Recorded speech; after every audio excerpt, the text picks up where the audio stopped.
Bismillahirrahmanirrahim. Assalamualaikum warahmatullahi wabarakatuh. Pertama-tama marilah kita memanjatkan puji Tuhan kehadirat Tuhan Yang Maha Esa serta salam dan salawat kepada junjungan kita Nabiullah Muhammad SAW. Baiklah, pada mata kuliah Kimia Dasar Lanjut ini kami dari kelompok 3 akan membawakan sebuah materi yang berjudul Koloid, Liophil, dan Liofop serta pembuatan sistem koloid.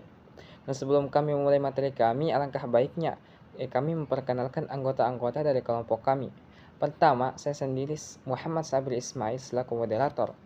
Dan pemateri pertama yaitu Andi Elmia Syahia sebagai pemateri pertama, Nurul Yakin sebagai pemateri kedua, Saudari Cahaya Karimah sebagai pemateri ketiga, Rizka Michela sebagai pemateri keempat, serta Wanda Sari sebagai pemateri terakhir. Baiklah, sebelum kami memulai presentasi kami, saya akan sedikit menjelaskan tentang koloid Liophil dan Liofop. Nah, koloid Liophil itu adalah partikel yang terdispersinya itu menarik medium pendispersinya akibat adanya gaya hidrogen.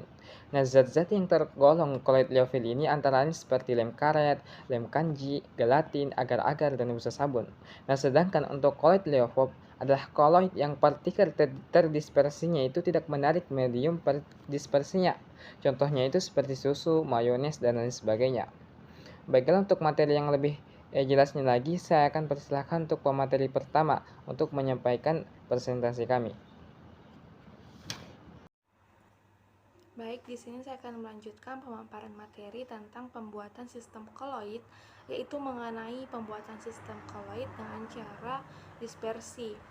Nah, di mana cara ini adalah pembuatan partikel koloid dari partikel kasar atau suspensi menjadi partikel-partikel koloid, di mana cara dispersi ini diantaranya itu dengan cara mekanik, peptisasi, dan juga proses predik. Nah, cara mekanik yaitu penghalusan partikel-partikel kasar zat padat dengan penggilingan untuk membentuk partikel-partikel berukuran koloid dengan menggunakan alat penggilingan koloid, yang dimana alat ini terdiri dari dua pelat baja dengan arah rotasi yang berlawanan. Partikel kasar akan dimasukkan ke dalam ruang antara kedua pelat baja tersebut, kemudian selanjutnya akan digiling sehingga partikel berukuran koloid yang terbentuk tersebut nanti kemudian akan didispersikan dalam medium pendispersinya untuk membuat sistem koloid. Nah, adapun contoh dari cara mekaniknya ini yaitu dalam industri bahan-bahan kimia, yaitu pasta gigi, deterjen, semir sepatu, cat, dan pelumas. Nah, yang selanjutnya itu cara peptisasi, yaitu cara ini digunakan untuk mengubah butiran kasar menjadi partikel koloid melalui penambahan zat elektrolit. Contohnya itu pada tanah lempeng pecah-pecah menjadi partikel berukuran koloid jika ditambahkan NaOH dan akan menjadi koloid jika didispersikan ke dalam air. Nah, yang ketiga yaitu proses predik atau cara listrik.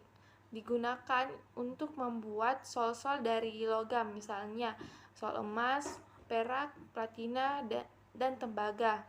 Nah, dalam proses predik ini, logam yang akan diubah menjadi partikel-partikel koloid digunakan sebagai elektroda dan diberi cacatan listrik panas yang menimbulkan atau menyebabkan logam tersebut menguap, sehingga uap yang dihasilkan akan terkondensasi dalam medium pendispersinya dan membentuk partikel-partikel koloid.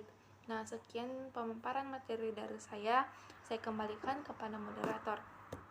Baiklah, itulah tadi materi yang disampaikan oleh kelompok kami. Untuk materi selanjutnya kami persilahkan. Selanjutnya, saya akan menjelaskan mengenai sifat-sifat dari koloid liofil dan sifat-sifat dari koloid liofol. Nah, yang pertama itu sifat-sifat dari koloid liofil. Yang pertama itu koloid hidrofil relatif stabil dan dia mudah dibuat, misalnya dengan cara pelarutan. Yang kedua, prosesnya dapat balik atau reversible. Yang ketiga, koloid hidrofilnya yang dapat menstabilkan koloid hidrofob yang disebut dengan protektif atau koloid pelindung. Nah, yang keempat itu Koloid hidrofob umumnya kurang stabil dan cenderung mudah mengendap. Yang kelima itu kekentalannya tinggi. Yang keenam, mengabsorpsi medium pendispersinya. Yang ketujuh, dia memberikan efek tindal yang kurang jelas. Yang kedelapan, stabil pada konsentrasi relatif yang besar. Nah, selanjutnya itu sifat-sifat dari koloid heliofob. Nah, adapun sifat-sifat dari koloid heliofob, yang pertama itu bersifat tidak dapat balik atau irreversible.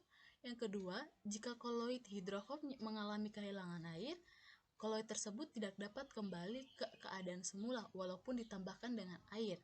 Nah, yang ketiga itu stabil pada konsentrasi yang rendah. Yang keempat, tidak mengabsorpsi medium pendispersinya. Nah, yang kelima, memberikan efek tindal yang sangat jelas. Yang keenam, kekentalannya rendah. Baiklah, itulah tadi materi yang disampaikan oleh kelompok kami. Untuk materi selanjutnya kami persilahkan. Perbedaan koloid liofil dan koloid heliofob. Yang pertama itu, liofil partikel dapat dilihat dengan mikroskop ultra, sedangkan koloid heliofob partikelnya tidak dapat dilihat dengan mikroskop ultra. Yang kedua, liofil tidak menunjukkan peristiwa elektroforesis, heliofob menunjukkan peristiwa elektroforesis. Yang ketiga, liofil tidak mengalami koagulasi bila diberi sedikit elektrolit, sedangkan heliofob mengalami koagulasi jika diberi elektrolit. Yang keempat, liofil memiliki viskositas besar, sedangkan heliofob viskositas mirip medium pendispersinya. Kelima, liofil tegangan permukaannya itu kecil, sedangkan heliofob tegangan permukaannya mirip medium pendispersinya. Yang keenam, liofil tidak menunjukkan gerak Brown, heliofob menunjukkan gerak Brown yang jelas. Yang ketujuh, liofil pada penguapan atau pendinginan menghasilkan gel yang akan membentuk sol lagi bila diberi medium pendispersinya.